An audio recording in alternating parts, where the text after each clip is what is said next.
साथियों नमस्कार। स्वागत है आप सभी का अपने YouTube चैनल एग्ज़ाम नॉलेज पर। दोस्तों आज के इस वीडियो में हम लोग बिहार शिक्षक भर्ती 3.0 के बारे में बात करने वाले हैं। तो बिहार शिक्षक भर्ती 3.0 से संबंधित आपको सभी अपडेट दी जाएगी और साथ ही आपके जितने भी डाउट हैं उन सभी को क्लियर इस वीडियो में किया जाएगा। तो आप लोग इस वीडियो को अंत तक ज़रूर देखिएगा। इसमें हम आपको बताने वाले हैं कि आपके कितने पद आने वाले हैं और आपकी परीक्षा कब तक हो सकती है और कौन कौन इसमें एलिजिबल होगा और क्या सीटेट अपेयरिंग वाले इसमें एलिजिबल हो पाएंगे या नहीं, अदर स्टेट की महिलाओं को कितने मार्क्स चाहिए, इन सभी बातों पर आपका डिस्कस करने वाले हैं। तो आप लोग इस वीडियो को अंत तक ज़रूर देखिएगा। तो साथियों हमारी सबसे पहली अपडेट है कि बिहार शिक्षक भर्ती 3.0 के विज्ञापन का प्रारूप बनकर तैयार हो गया है और बहुत जल्द इसको कैबिनेट में मंजूरी मिलने वाली है। वहीं दूसरी अपडेट है कि ट्री 2.0 के बीच जो भी सीट बची हुई हैं उनको और जो फ्रेश रिक्तियां हैं यानी कि जो आपकी और नई रिक्तियां हैं, वैकेंसीज़ हैं, उनको ऐड करके आपकी वैकेंसी ट्री 3.0 को निकाला जा रहा है। अब बात कर लेते हैं साथियों आपका विज्ञापन कब तक जारी हो सकता है। तो बात आपके विज्ञापन की जाए तो आपका विज्ञापन 10 से 15 फरवरी के बीच में कभी भी जारी किया जा सकता है। तो आप लोग अभी वेट ना करिएगा विज्ञापन आने का, आप लोग अभी से अपनी तैयारी में जुट जाइएगा, पूरी मेहनत के साथ तैयारी कीजिएगा। आपको बहुत ही कम समय दिया जाएगा इस परीक्षा के लिए। तो ऐसा ना हो कि बाद में आपको परेशानी हो और आप लोग अभी विज्ञापन का वेट करें। तो आप लोगों को अपनी तैयारी में अभी से लगना पड़ेगा। अब बात कर लेते हैं कि जो आपका विज्ञापन आने वाला है 3.0 का, इसमें कौन कौन से पद शामिल होंगे। तो साथियों बात की जाए तो इसमें प्राइमरी से लेकर +2 तक के लिए सभी पदों पर वैकेंसी निकाली जाएंगी। यानी कि प्राइमरी में भी आपकी वैकेंसी आएगी, जूनियर में भी वैकेंसी आएगी, टीजीटी और पीजीटी की भी आपकी वैकेंसी आने वाली है। इसको आसान भाषा में समझा दें तो 1 to 5 के लिए आएगी, 6 to 8 के लिए आएगी, 9 10th के लिए भी आएगी आपकी वैकेंसी और 11 12th के लिए भी आपकी वैकेंसी आएगी। अब किस वर्ग में कितने पद आएंगे यह आपको बहुत जल्द ही सूचना इसकी दे दी जाएगी। साथियों अब बात कर लेते हैं कि आपकी परीक्षा कब होगी। तो आपकी परीक्षा की बात की जाए तो आपकी परीक्षा मार्च में हो जाएगी। मार्च में कब तक होगी तो आपकी परीक्षा आप मान करके चलेंगे कि 15 से 20 मार्च के आसपास आपको आपकी परीक्षा देखने को मिल जाएगी।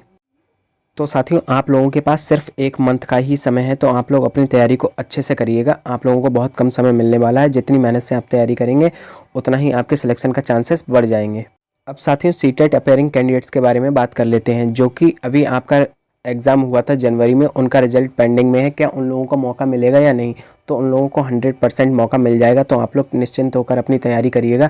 आप लोगों का रिजल्ट भी उससे पहले ही घोषित कर दिया जाएगा और बाकी आपको इस परीक्षा में बैठने का मौका पूर्णतः मिलने जा रहा है। तो आप लोग निश्चिंत होकर अपनी तैयारी करिएगा।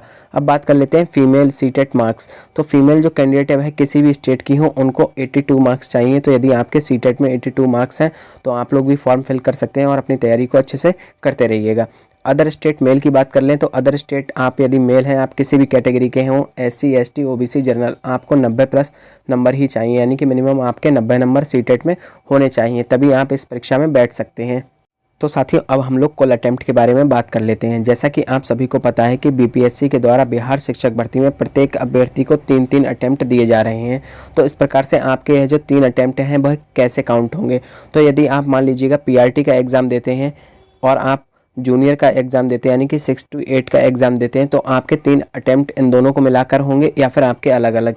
तो साथियों BPSC के द्वारा जो 3 अटेम्प्ट दिए जा रहे हैं वह आपके अलग अलग होने वाले हैं। यानी कि आप 3 बार PRT का एग्ज़ाम दे सकते हैं और 3 बार ही आप जूनियर यानी कि 6 to 8 का भी एग्ज़ाम दे सकते हैं। इसी प्रकार से यदि आप 11 12th का और 9 10th का देते हैं तो आपको अपने अलग अलग वर्गों के लिए 3-3 अटेम्प्ट मिलने वाले हैं, ना कि आपको सभी के लिए 3 अटेम्प्ट मिलने वाले हैं। तो ऐसा नहीं है, आपको अलग अलग वर्ग के लिए 3-3 अटेम्प्ट मिलने वाले हैं।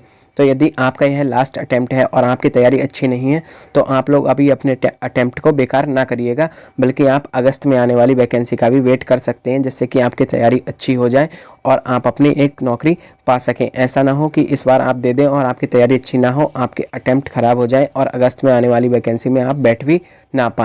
तो साथियों अब बात कर लेते हैं कम समय में तैयारी कैसी होगी।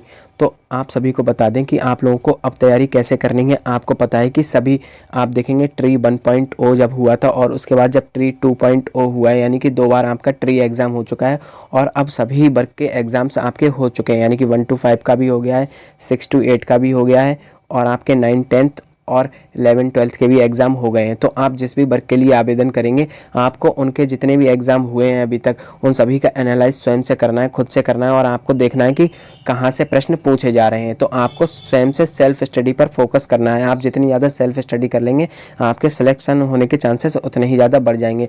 यदि आप किसी का बैच ले लेते हैं तो वह इतने कम समय में बैच को कंप्लीट नहीं करवा पाएंगे और आपका टाइम बहुत ज़्यादा वेस्ट कर देंगे। आप चाहें तो यूट्यूब की हेल्प ले सकते हैं, फ्री यूट्यूब क्लासेस की हेल्प ले सकते हैं और बाकी आपको अपने खुद से किताबों से पढ़ना होगा, आपको बुक्स की हेल्प लेनी होगी और साथ ही आपको सेल्फ स्टडी पर सबसे ज़्यादा फोकस करना होगा। और आप लोग जो भी अभी प्रीवियस एग्ज़ाम हुए हैं, प्रीवियस जो भी आपके एग्ज़ाम हुए हैं उनका एनालाइज करना ना भूलें। स्वयं से आप अपने वर्क के अनुसार अपना अपना पेपर का एनालाइज करेंगे और देखेंगे कि कहाँ से कितने सारे क्वेश्चन बन रहे हैं। आपको उन्हीं टॉपिक को अच्छा कर लेना है। तो साथियों, यदि आपको यह वीडियो पसंद आई तो वीडियो को लाइक और शेयर कर दीजिएगा और इसी प्रकार की अपडेट के लिए चैनल को भी सब्सक्राइब कर लीजिएगा। Thank you.